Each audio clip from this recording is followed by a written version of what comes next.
first Parsha in the book of Bamidbar, in the book of Numbers. And the name Numbers comes from the fact that it starts off with a census detailing exactly how many men there were in the children of Israel at this time. Rabbi, why such a detailed census?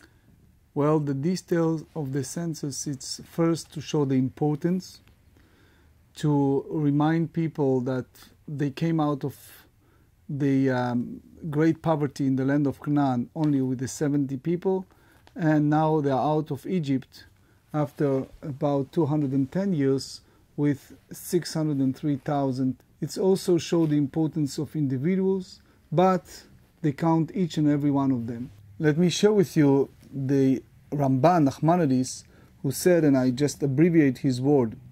First reason, lehodia chasdo le'amot, to tell the people שבמתי מספר ירדו מצרימה, that they came out to Egypt only few, as the Torah tells us, 70 people, ועתה שמם השם כרוכבי השמיים לרוב, now there are many as the stars.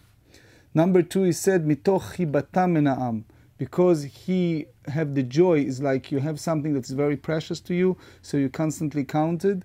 So, אחרי שנחסרו בעגל, because of the golden calf, the missing so many of the people, so right after each plague, they count the people. Well, they're not missing that many, right? If they left Egypt 600,000 and they're 603,000 now, they've increased since then, even with the golden calf and the plagues. Yes, but each and every time when they have a plague or they have crisis, they need to know what's going on, how many. In other words, we're not allowed, like the story with King David, just to count people.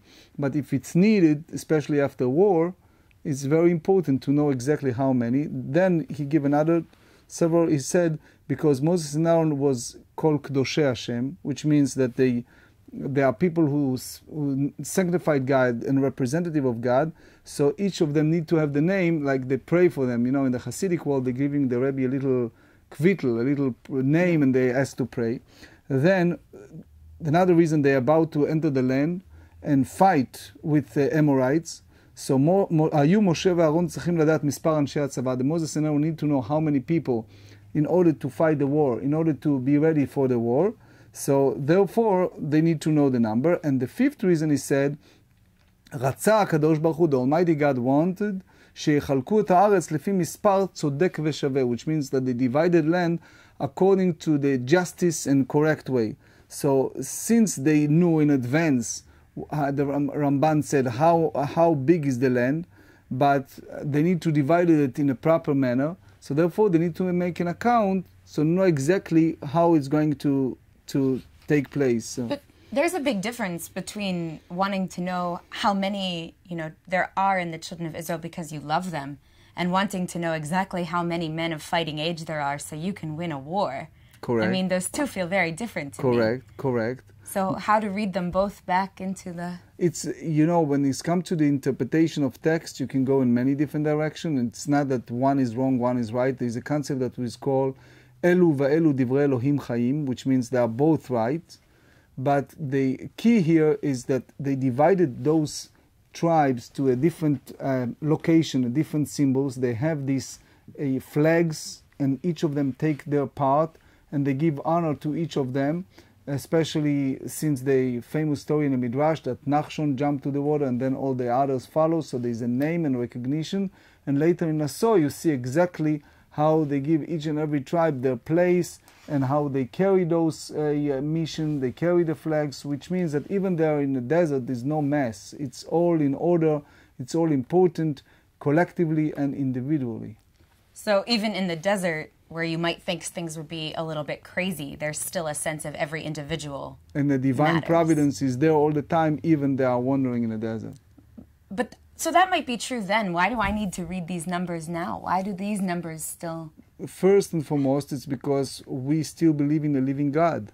So since it's a living God, and God is a partners with us in our lives, therefore we should never feel that we are not important, we not count. Each of us count in a very important manner.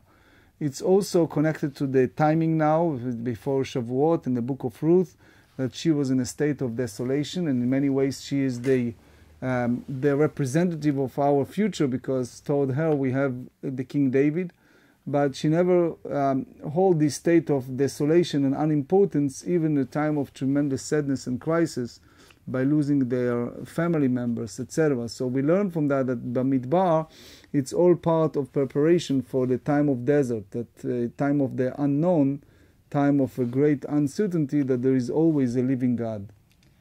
So these numbers still matter to us because we still matter to God.